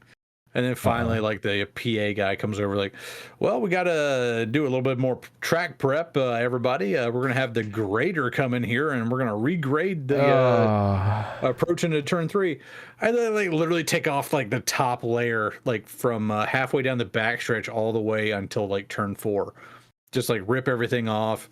And then they did a pretty good job, like, you know, getting all the drivers to come over and do like an impromptu autograph session, which was actually kind of cool.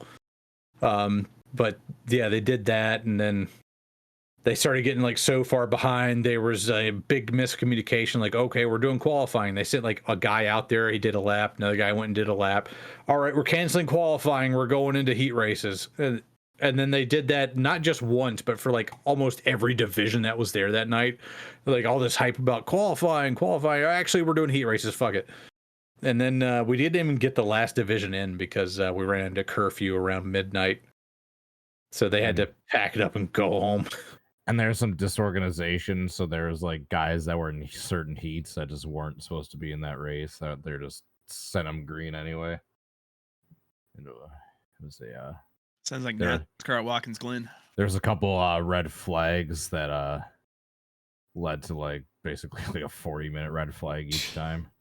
Everything that we love about dirt racing.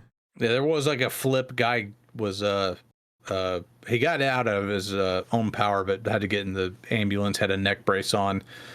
Problem was there was no other ambulance, so they had to wait for that ambulance to drop that dude off at the hospital and come back. Oh my god. Slap, you're gonna hate me, but you've been out of focus for the past like 20 minutes. Can you just put your hand up in front of the? You know what, DT? I am so glad you said that. I really wanted to say it earlier, but you're going on about Kowloon, and I didn't want to jump in. I didn't know. I didn't know if it was I didn't know if it was out of focus or if my eyes. Focus? Yeah, it's from when he showed the wristband. I didn't know if it was my eyes going bad or if he's actually out of focus. It's going bad. Hey, you have to question yourself as you get older. I'm out of touch. Body just starts to fail. Case in point. Is there any context to this picture of you guys at Milwaukee? No, I thought it was cute. If we talk about Milwaukee at all, I was just. I like this photo. Who'd you get to take this? My mom. Yeah, I didn't know your mom was there. Tribe. I had like half my family there, but we were there in a different section than I got my dad to come with me because Caleb had to bail and I wasn't able to convince Rusty to come. Can I just say this? It's tough out here, I apologized profusely. Like I was like, hey, let's get a couple quick pictures and maybe one or two of my family members. And they just turned it into this like big dramatic just nightmare. I was like, Jesus, sorry. Can I just say this about Cody? His occasional grumpiness and how he'll like, just say like, oh, why are we doing this? I can't believe this. Is it genetic? It is 100% genetic. His entire family is like that. And I'm trying my fucking best to break free from the fucking genes. And I don't like it. And I was calling them out on it, and you heard me calling them out on it. Yeah, to be fair, he was like the one person who realized this is cringe and not based. What do you mean? They were just like all the time being like, what is this? It was mainly just my brother and my aunt were being weird about it. And yeah, I was like, dude, why the hell? It's just why negative energy being around like 6 Codys. I'm going to bed. I'm gonna tell Cody's entire family this like something nice. Like Cody's mom is very sweet. She's a very nice lady. Thank you. She just like came up to me. He's like, "Oh, are you Slap Shoes?" And just gave me a big old hug. Aw. Oh, it's wholesome. She's a fan. Big fan. Yeah. Big fan. She watches all your videos. What's with the parents and loving Slap Shoes? Especially the dads. I'm gonna say my dad does not care about NASCAR, but I walked in on him watching a Slap Shoes video once. I know that guy. All right, Cody, it's time. My favorite part about this is how excited Slap was that he was like, "Oh, hey, drive through. I'm having poutine," and he sends a picture of this. That's not as weird as it looks. The cube things you see is the pulled pork. That's fine. Like you can put meat on it. There's 3 ingredients in poutine.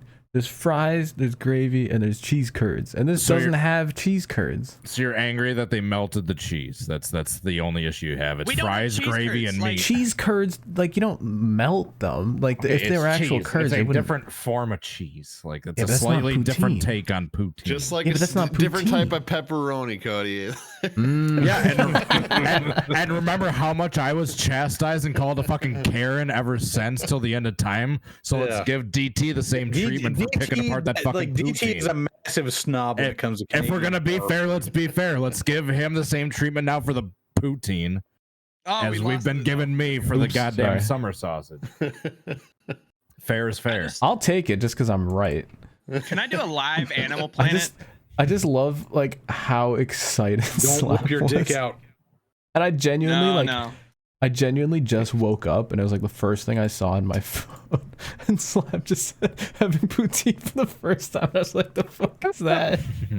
I just love Davin would be proud and his first thing is, what the fuck is that? All right. That ain't the real poutine.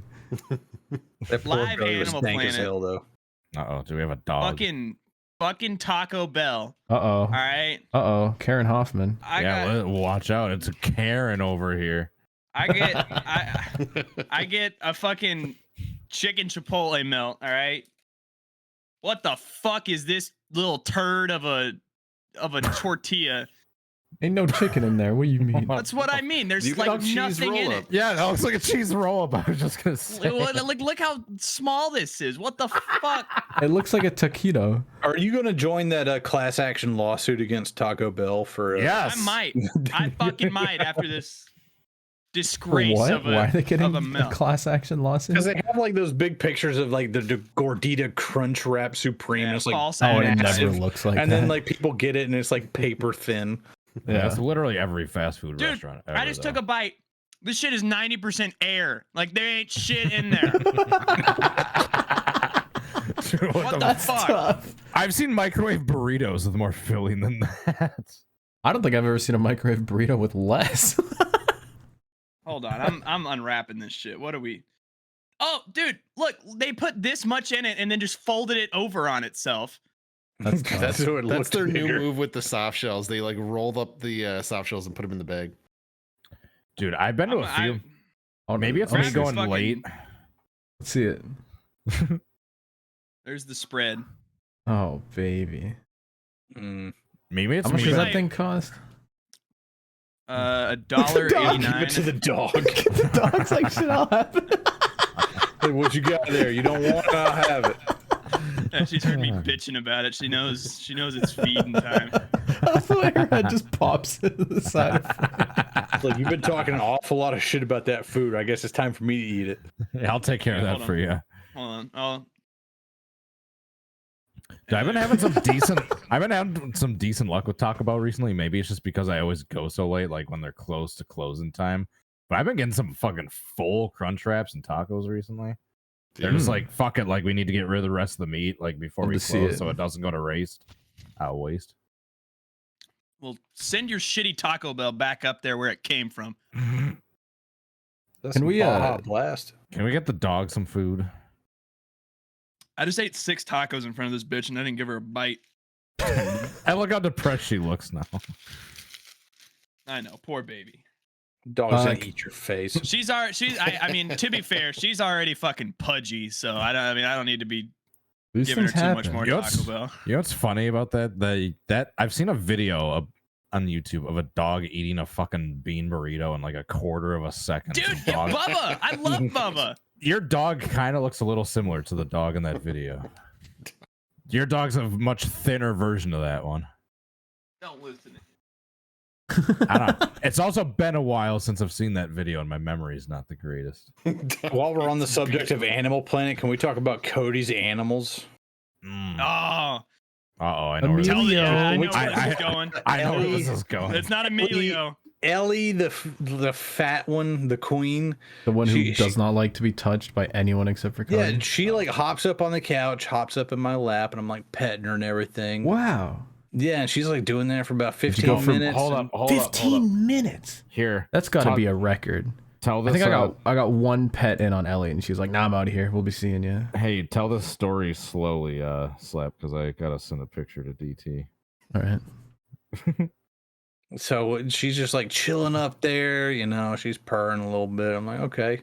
Then she like decides she's done with it. She tries to like work her way off. So I'm like making sure she doesn't fall, kind of like put my arm around her and all that. Uh-oh. She decided that was too much and bit my thumb. Oh, trouble. Bit my thumb so hard, her fang went through my thumbnail. Oh, Like there's like a hole in it. Oh, there is. Yeah. I hate this fucking bitch. Shrimp hours out of context. Oh, there she is. Yeah, moments before disaster. Like right around then, it was like she was like, "All right, I've cuddled. I'm like starting to get. I'm getting ready to get off." Oh, look at that calico. And she was like climbing to get off, and s1ap was like, "Here, let me help you." And she just went, "Rah!" Yeah, when I she will gets say- pissed, she gets pissed just like immediately. Oh, we're gonna hide the right side of frame. I do love how exposed that photo is from your phone. It just looks like the fucking demon core is going off in the middle of the living room. That's Ellie. I guess Ellie this is the demon core. The sunlight coming in the window. And somebody just dropped a screwdriver in there and it's fucking Jover. I'm just jealous they got to hang out with Ellie for any amount of time. Had Emilio's hair on her? No, that's just me petting her and her, Oh, you're just her pulling it. Yeah, all getting right. deposited. My favorite part, I think, was because Cody joined the. That's where Cody is right now. Yeah, he joined our Discord for a little while afterwards, and s1ap stole his phone. And the first thing that s1ap did with his phone was he went over to Ellie and just like with like the phone just flipped her off. He was like, "Fuck this cat." A hole in his thumbnail. Yeah, God you could just damn. see like how not only unbothered she was, but she was just like, yeah, like you could feel the energy off her. Where she was just like, yeah, fuck this guy. Okay, now talk about how cool Emilio is. Emilio's the best. I've given Emilio a new name. Shrimpitus. Excuse me? I just started calling him Shrimpitus. At first it was like Scrumbus, and then I just started to like reduce it down to Shrimpitus. Scrumbus. But he's just a little lovely piece of slightly burnt toast. He got his little toast on the ears and on the nose and everything. Oh, He just loves attention. It's the best. You can just sit and like pet him all day. Did he climb into your bed again? Yeah, so he did last night. Got like I was like laying on the bed, had like my legs out, and he like got in between my legs, so I couldn't like flip over to like the cool side of the bed anymore. And I had to like wake up and like, all right, can't be here, gotta go on the ground and all that. But there he is. he loves that though. He loves when you like run your fingers over his face. He loves that shit. He'll be sitting there like making biscuits while you're petting his like, face and his head and everything. I'm a big fan. Yeah, and so there's like a little window sill above the couch futon where I was sleeping. And if you leave the blinds up and he can get up there and like chill, like occasionally in the middle of the night, he will jump down on top of you. Just, he decides he's done with it, jump down on top of you, and you like wake up at like 3 a.m. like, huh, what? And then you just hear him scamper off to go eat food or go take a shit or whatever. Doing some cat things. It's real cat hours. He's got to go. Hey, that futon's nice, eh? I slept like straight through the night on that thing. It does have a bit of a seam. It is a little bit uneven. Yeah. Damn. All right. I offered to throw the air mattress on top there. But I did. Other than Emilio deciding to do base jumping on me, I did sleep pretty good. Base jumping. Did the rating of the house improve over the weekend from when I asked you last? Probably not. I'd say it's a solid 6. Hey, we went up 2 points. We went up 2. We were in Discord, I think Friday night. Yeah, Friday or Saturday. It was Friday because we were watching the Xfinity race. Yeah. And I was giving Caleb the tour of the place, and Caleb asked, I was like, so how would you rate the place? He's like, 4 out of 10. Damn. And I was like, damn. It's like, I realize my place is kind of small. It's not in the greatest neighborhood, but I would have given it a 4. I spend weeks cleaning it, getting it nice, like clean. Well, I mean, I'm on the road a lot. I have to do it in between. Yeah, just fair. But doing all my laundry, getting all my towels and sheets clean, and everything, and then I get a 4 out of 10. And I'm bumping you up to a 7. Thank you. An 8 if you get rid of Ellie. Damn. Be gone, thought. This is the second shrimp like death wish on one of Cody's cats in the past like 2 weeks. It's the same cat too. It's a shame because Ellie's like so like fat and round. She has this cute little face, and then you go to pet her like, oh, cute cat, and she just hisses at you, tries to bite a hole through your fucking thumbnail. She's cuddly until she wants to be, and then she's just mean. And then she's just immediately like Yeah. Like post-nut clarity, like get away from me. I don't want to see you anymore. That's not how I would have described the cat, but all right. Same kind of vibe. I had two cats that were the same way. I posted one of them in general. That was my, I guess, Emilio equivalent, but he's the same way. Like he just What's his loved the name? attention. Oliver. Oh. And he got his name because he really loved so actually when he was a kitten, he would break into our cupboards and steal olive oil out of it. And so we named him Oliver. But yeah, he was a big, just fucking He's a loved cutie. attention. Yeah, he loved. Oh, I want to scratch the fluff. Dude, yes. Great. Dude, he would love the belly scratches. And then the other one, her name was Sophie, and she was just a bitch. Like you would touch her the wrong way and she would like hiss and scratch you. And yeah, just shout out to Oliver and Sophie, big fan. Big fan. I have a feeling if I try to rub Ellie's tummy, I'd lose an arm. Yeah. It's those bitch cats, man. It's probably accurate. But with Cody, it doesn't matter. She gets angry at me every now and then. She'll take I guess she doesn't give a fuck. Never mind. She'll take an occasional nip at me. Dude, that's like the worst is like when you're like chilling with the cat and then they just fucking like bat at you. It's like, what the fuck? Like I'm loving you. No, in her defense, other people she'll just attack for no reason. Not for no reason. Like if you're petting her and then all of a sudden she's like, all right, I don't want to be pet anymore, and then you don't realize it. But no, for me, it's usually I'm like, I'll be fucking with her. I'll like be rubbing her belly and shit. It's like I have to get back at her for her being me. It's like, all right, you're gonna get your belly rubbed and get fucked with every now and then. It's the price to pay for you being a bitch and still having a nice cozy place to live. I love that Animal Planet becomes half like the original intention and half just like actually talking about animals.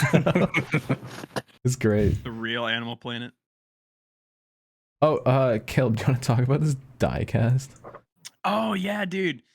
So there's been a bunch of pictures floating around. Lionel just started a new offshoot of their NASCAR Authentics line. It's like a revival of the Winter Circle brand from back in like the 90s. Oh, 2000s. so they brought a good brand name back and oh yeah, and fucked it. Oh my god. So there has been a common defect, and like when I say common, I mean like there have been like, I think this brand's been out for like 2 weeks and there's already like 30 or 40 different like pictures surfing around the internet. Damn, I wish I could gather more of these. Yeah, just people. I have a second one. The second one's not as bad. That's fine. But it's just these cars a little bit more than a defect. Dude. Yeah, so they're inside this bubble, like resealable packaging, right? And they have a base that like they're trying to be like more professional with it. So they're these race to win die casts, and they're like mounted down to a base. So it's supposed to feel like a stand, and you get like a little card with it, like just like a memorable, like cute little win thing.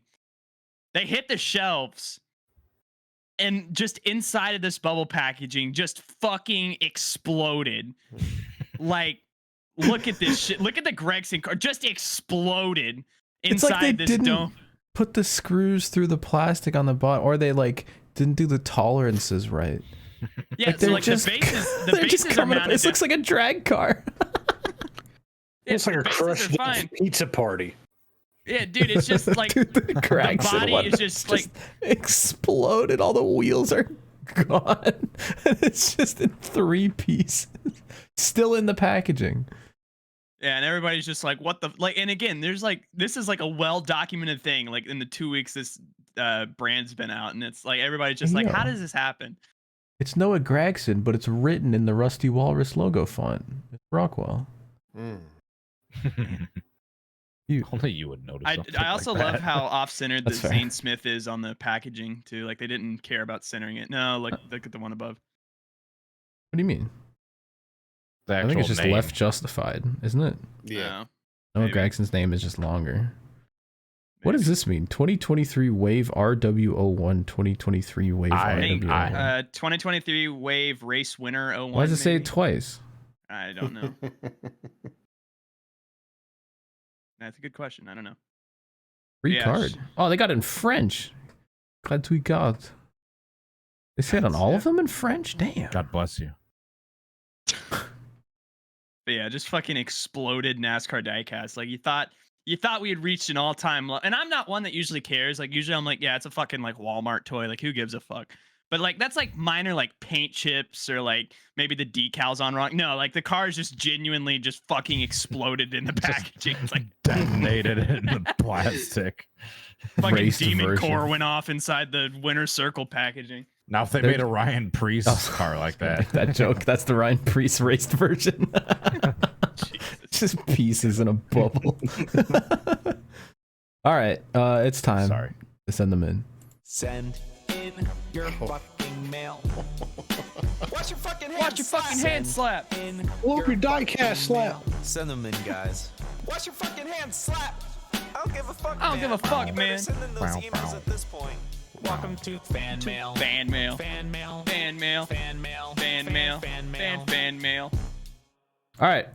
If you want to send us emails, you can send us stuff again because we only got 5 emails this week, and one of them was a Dribble Drown request that I already talked about. So we only have 4 emails to read, which I mean we'll be happy because we're an hour and 40 into the show. But if you want to send stuff in for next week, send it to ShrimpHoursPresents@gmail.com. Questions, comments, concerns, interesting things that won't be boring. Send them in. So you're telling me we got to kill 16 minutes with 4 emails? Lightning round scope. Dude, God like damn it. when I go through the podcast, I will literally click like halfway through the recording and we're playing the fan mail song. Like some of these shows, we literally spend like an hour on fan mail. All right, let's keep that going. Just so we can record breaker tonight. I can feel it. All right, so the first one is a bit of a slap request for crazy ass moments, which we're starting to organize now. So if you got them, send them in. Yeah. Yeah, crazy ass request. Harley Payne writes in, he says, "Hi Shrimps, currently listening to Shrimp Hours 58, and Cody brought up the couple of incidents where the US Air Force nearly nuked itself. I live super close to one of those places. These incidents happen so frequently they have a name. They're called Broken Arrow incidents. Tybee Island, Georgia is a big tourist beach and film site. In 1958, while flying a simulated combat mission from Homestead Air Base, an F-86 Sabre collided with a B-47 Stratojet that was carrying a Mark 15 nuclear bomb. The bomber jettisoned the bomb into the water and landed at Hunter Army Air Force Base. The bomb never detonated, and we still haven't found it. Savannah is the city I was born in. I live within 100 miles of it. That thing going off would be disastrous. Anyway, sleep well tonight from Harley." Jesus. Nukes in the ocean. Shout It out. could be everywhere. All right. Backyard. I do want to comment on that real fast. I just looked it up. So a broken arrow incident, it just means like an unexpected or accidental launching, firing, detonating, theft, or loss of a nuke. And since 1950, there have been 32 of them across the United States. And we have never recovered 6 nuclear weapons that are still to this day MIA.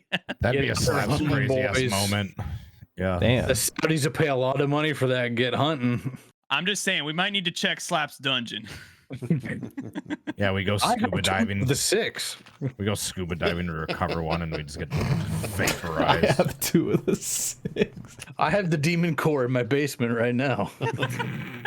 There's just a flash of blue light that emanates from behind Slap. Yeah, you It's walk behind into the door Slap's- behind him. It just you see Yeah. blue light. Like you walk in, and you're just like, why are there so many screwdrivers on the counter? And Slap's just like, don't worry about it. Don't worry about it. Just don't fiddle with that sphere over in the corner with it, and we'll be good. All right, we got 3 more emails. This one comes in from Slick again, who says, "Hey, Shrimps, I apologize for last episode's question in the form of an essay prompt. These things happen. To make up for it, I have a far simpler question." He says, "What is your favorite conspiracy theory?" Mine, no. This is your moment. Oh no. Mine is that the vortex theory is true. Mushrooms and fungi are the next dominant species, and American football is not real. And he said a side note, he wants Slap to talk about the Kola super deep borehole, also known as the Siberian hole to hell. We'll add that to Is the that list. the one that's constantly on fire? I think so, but Okay. We'll do some research, maybe. Thanks, there's that fake early YouTube video where they like supposedly lowered a microphone down into, and you could hear the sounds from hell, but it was literally just some distorted sounds from like an old movie. That was her. There is like an early YouTube video.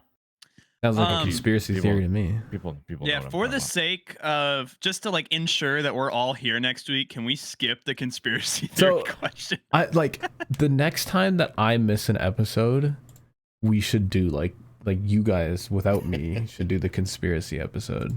Why? Just because you can't sit through the conspiracy. There's only I genuinely wouldn't make it through. I could talk about Helen Keller now. Jesus. PKA has already covered that one. Oh, sorry. Okay. All right, here's my favorite conspiracy theory. Everything in the music industry is a psyop. None of it's real. It's all fake. All right.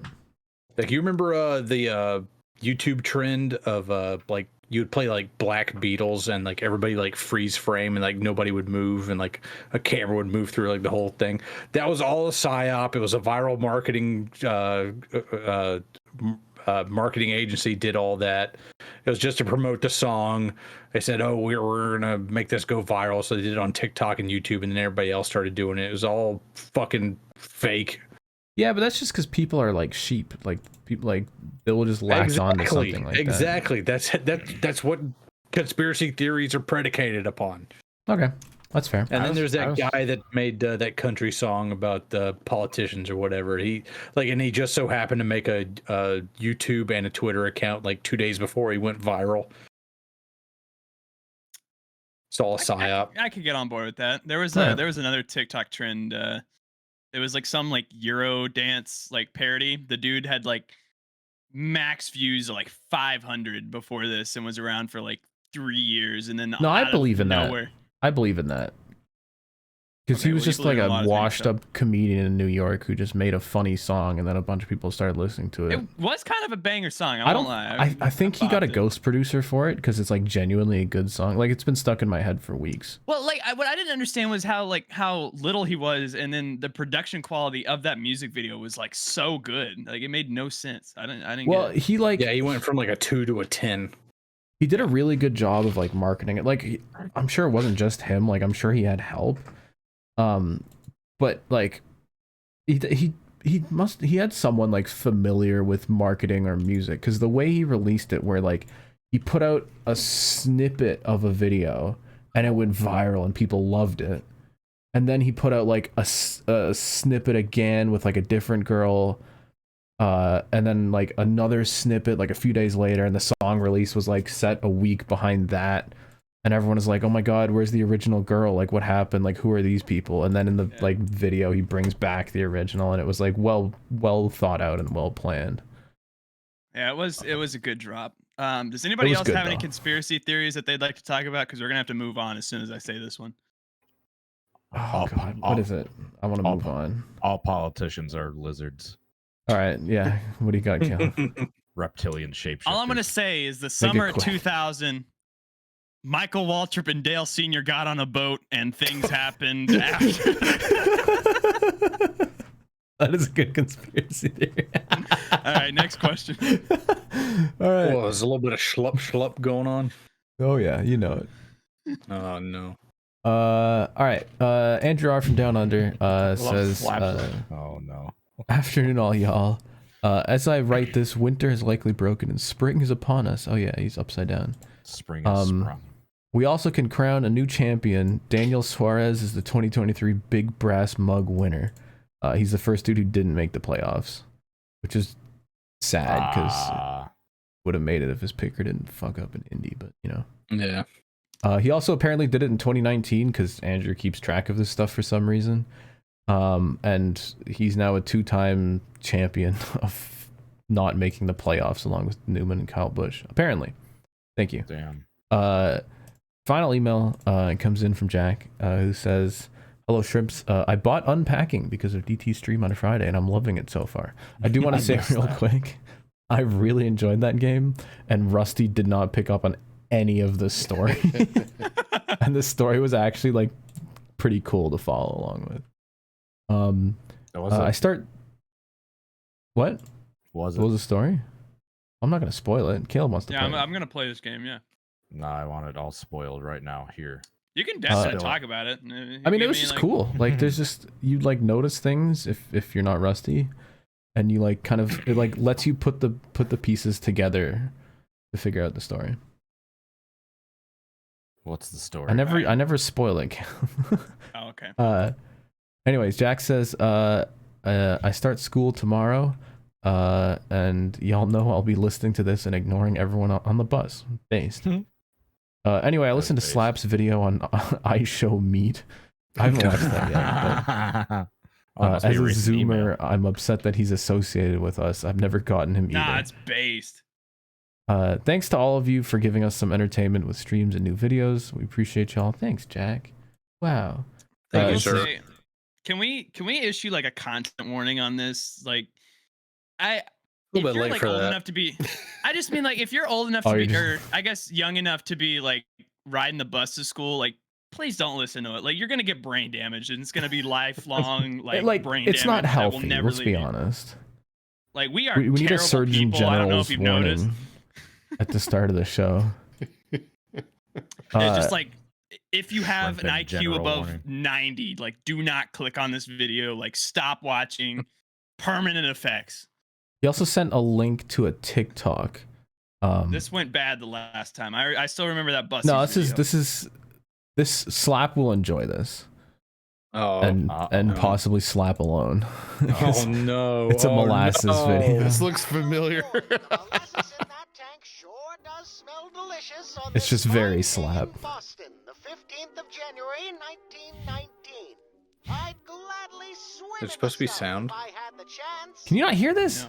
No, we cannot. No. No. What? God This damn. one's fucking it. They really are. Can you not hear this? No. No. I'm pissed. Stream dead. What about now? Boy, oh boy. Yes, Yeah. yes, Oh, yes. That tank sure does smell delicious on this fine day in Boston, the 15th of January, 1919. I'd gladly swim in the stuff if I had the chance. Oh no. That's it. That's the TikTok. Damn, I was hoping there was gonna be like just a like last second perfect cut like explosion. Yeah. That would be funnier. The stream has ended. There we go. I will. Oh. I guess it is kind of late for this, but as a media check-in, I just went on a big Zoomer streak of the perfectly cut NASCAR screams. I don't know what it is, but they are just so fucking funny. Like hearing like a Dale Jr. pop, just like at the like they are so funny. Like I have never heard anything that funny before. All right. Well, Is that it? Can you hear the music? Yeah. No. Shut up. He's lying. It gets pissed whenever I change windows, I guess. It didn't used to do that, but shout out to Discord. What do we call this? Greatest flip in history. Flip of the decade? Can we just continue with our little motif and just say like he's dead? Just no context, or like Ryan's dead. No, you can't do that. That's in poor taste. I'll say that about a shrimp and not a NASCAR driver. What is like, what's the line that we draw? Like, it's funny. That was it. Saying Ryan Priest is dead is funny. What do you mean? Let's boot Caleb. That's the name of the podcast. Let's get rid of Caleb. No. I feel like the Joker when he's talking to Murray and like everybody's like, that's not funny. And it's like, yes, it is. All right, I'm gonna go with flip of the generation. That if is no one the has it. weakest title. Nah. Kowloon kickflip. That's a little bit of Flip of the generation is a weak title. Yeah, generational flip. Because everybody's gonna click on that and know exactly what we're talking about. We're just like another NASCAR Daytona podcast. That's dig true. in. No, we need something like Not another Vague. NASCAR podcast. shit. The Daytona dig in. The Kowloon kickflip.